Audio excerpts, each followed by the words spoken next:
end of year summary of Orange Capital Partners. This is the Not Even Wrong podcast. It's January 1st, 2022. The purpose of this episode cast is to give a summary of 2021 returns, what made money, what lost money, all these things. So let's just get right into it. So the return of the fund for the year is 33.3%. The market is up 26.9%. We outperformed the market by 6.4%. After fees, we are delivered about 26.5%. And since inception, the fund has delivered a cumulative average annual return of 20.9% after fees and commissions. So this is the sort of big picture. In terms of the more granular picture, the main contributor was Tesla. We also made money with the Biotech Index. We lost money on Bitcoin, and we also lost money on Intel. We lost money on RTX, and that's about it. So in terms of the Biotech Index, a little bit more granularity there. Actually, only one stock made money, NTLA. All the other stocks were flat or lost money. Actually, they were all flattish. Just TWST lost money. So NTLA basically contributed all the positive contribution that the Biotech Index delivered to the fund. So this is more or less what happened. I think I don't want to give too much of a back picture what happened in the markets in terms of what happened in May and June and all that. This is not the way I like to do this.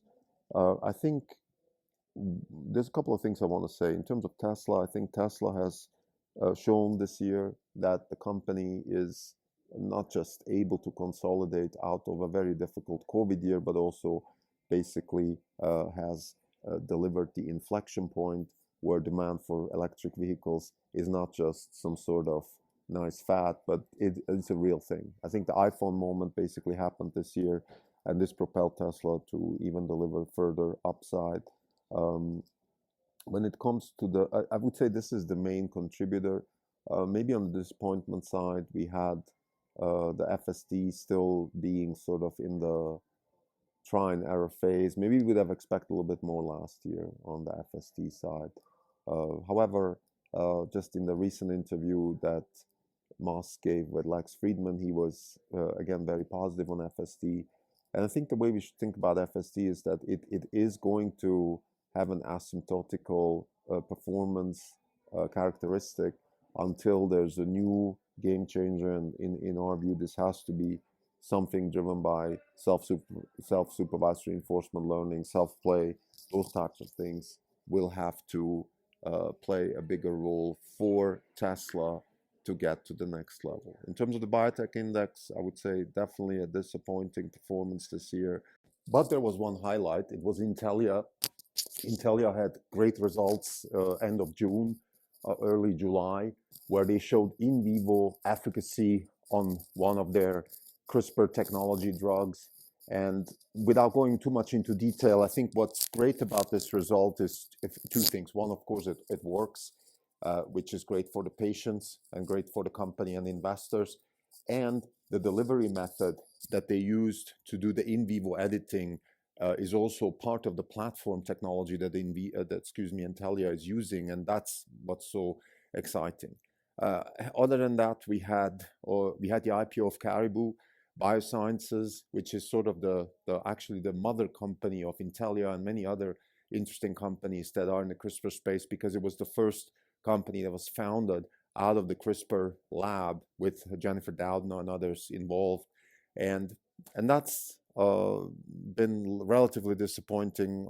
We actually lost a little bit of money on that one, but that's not the problem. The problem is more, I think, if we look more sort of big picture to the CRISPR space, we're looking at a situation here where we have, like we said many times, a technology that is probably comparable to the invention of the transistor. So that's just let's say that out there. And then we have people that are trying to develop products and services around that technology, which is, of course, phenomenal. And now for us investors, of course, we need something more tangible. We need products and services to instantiate themselves into revenue-making products and services, which in biotech really means it has to work somehow as a drug. It has to have some sort of efficacy that is better than anything else in the market, and this is exactly what we're expecting to happen going forward. Unfortunately, this year hasn't been the year that this happened, and I think there's a lot of technical reasons here too. One of them certainly ARK Invest with their let's say misguided marketing tour that they did last year, and I just listened to our podcast at the end of last year where we were sort of criticizing Cathy Wood and ARK Invest and the way they talk about selling the fund and getting more exposure and all that. It was just way too much marketing for our taste, and I think it backfired in an environment, to be clear, that was also not necessarily growth friendly. So we had several companies, sort of high flyers from 2020, that didn't do as well this year, Zoom, Roku, and all, Shopify and whatnot.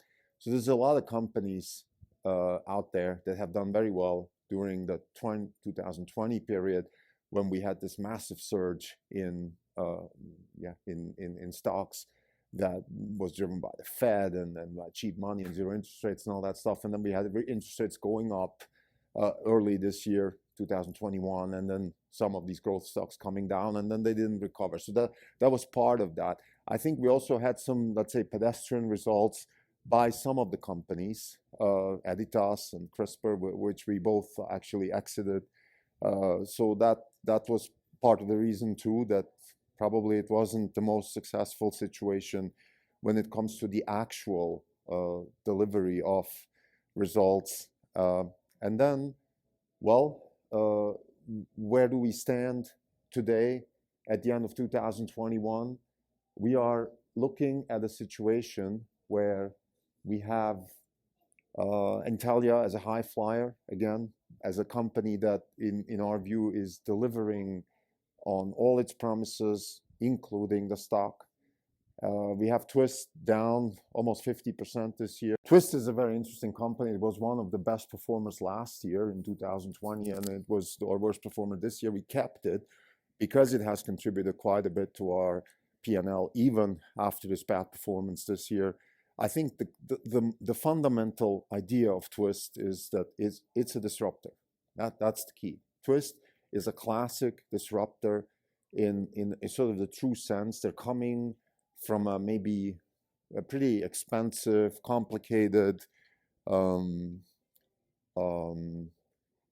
let's say not so obvious standpoint, and they're putting products and services out there that are penetrating markets. They're creating new markets, penetrating markets, generating demand where there was no demand before, or going after markets that until today were much more complicated, much more expensive. So a true Clayton Christensen style disruptor for business segments. One is the traditional printing of synthetic DNA, where they are a disruptor because they have tech that scales faster, lower cost, better service. Then we have next-gen sequencing, which in itself is, I would say, a disruptive technology with, for example, PACB, very strong there. That's another portfolio company of ours. Let's stay with TWST here. Then we have the third level, the third vector, where they're going after antibody discovery, which, think about it this way, you can synthetically create DNA and proteins and then find ways to drugs that could stick to something and solve problems, and then maybe use that in actual medical applications. So antibody discovery is sort of, again, at scale, fast, rapid, digital form of medicine versus the sort of bespoke type of doing medicine before that.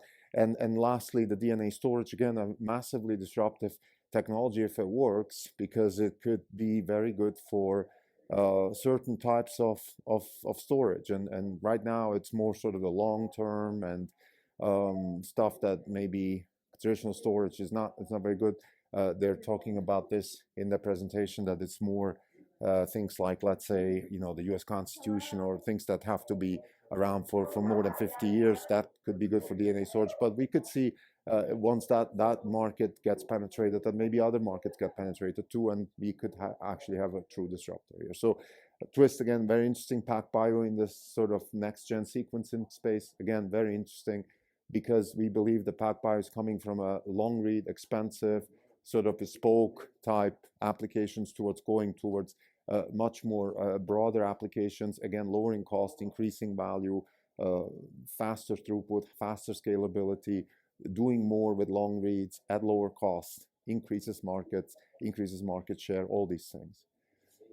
So the disappointment again on the Biotech Index, I think, was probably mainly technical. It wasn't exactly the companies, except, like I said, Editas and CRISPR didn't deliver what we were expecting. So we also sold those stocks because we had to make room for Bitcoin, which is a position we have. Bitcoin is a position we have for macro reasons. We spoke about this actually yesterday in our reaction podcast on David Beckworth and the macro side of things. So please revisit yesterday's podcast. Just to summarize here, the reason we like Bitcoin is because we think that a rule-based monetary system is the future. And the reason for that is because we think that authoritative, centrally planned monetary policy, the way we have it today, with a Fed and all these things, is just not going to work anymore, because the sort of the tipping point has been reached where political intermingling and all that stuff with the actual monetary policy is too far and going too far, and therefore monetary policy cannot be produced anymore in a way that is beneficial for the economy. And libertarians and people that want to have a free economy will start moving towards a better system, and that is a rule-based system that we call Bitcoin today. So a summary, again, this was a very successful year for us. 33.3% return before fees, 26.6% after fees, 20.9% cumulative average annual return since inception in 2008. Orange Capital Partners, with this type of performance, is probably in the top 1% of all hedge funds of this particular cohort. We attribute the success of Orange Capital Partners to our mission statement, which is to generate wealth by investing in fundamentally new concepts and engineering practices with large impact. Now, that, of course, alone is not going to make it. We believe that the principal stack that we've built over the years is also a key contributor to the principal stack, which is built on 4 books, 0 to 1, The Innovator's Dilemma, The Beginning of Infinity, and The Innovation Stack.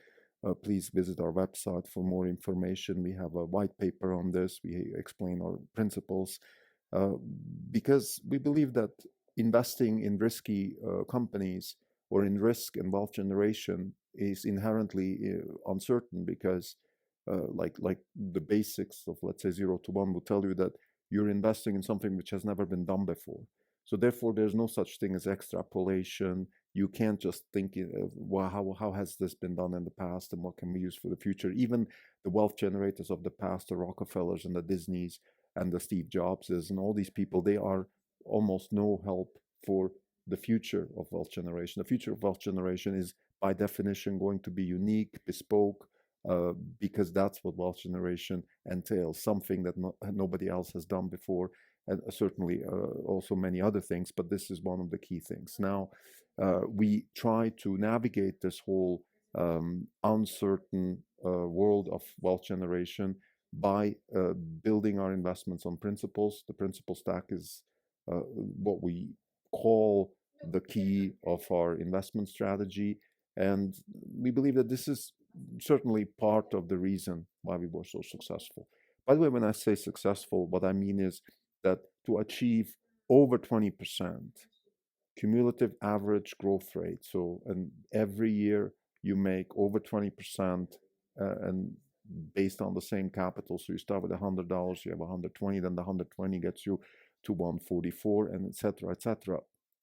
To achieve that kind of return, you have to do something very different than anybody else in the market. And I think this is part of the explanation also why Orange Capital Partners is so successful.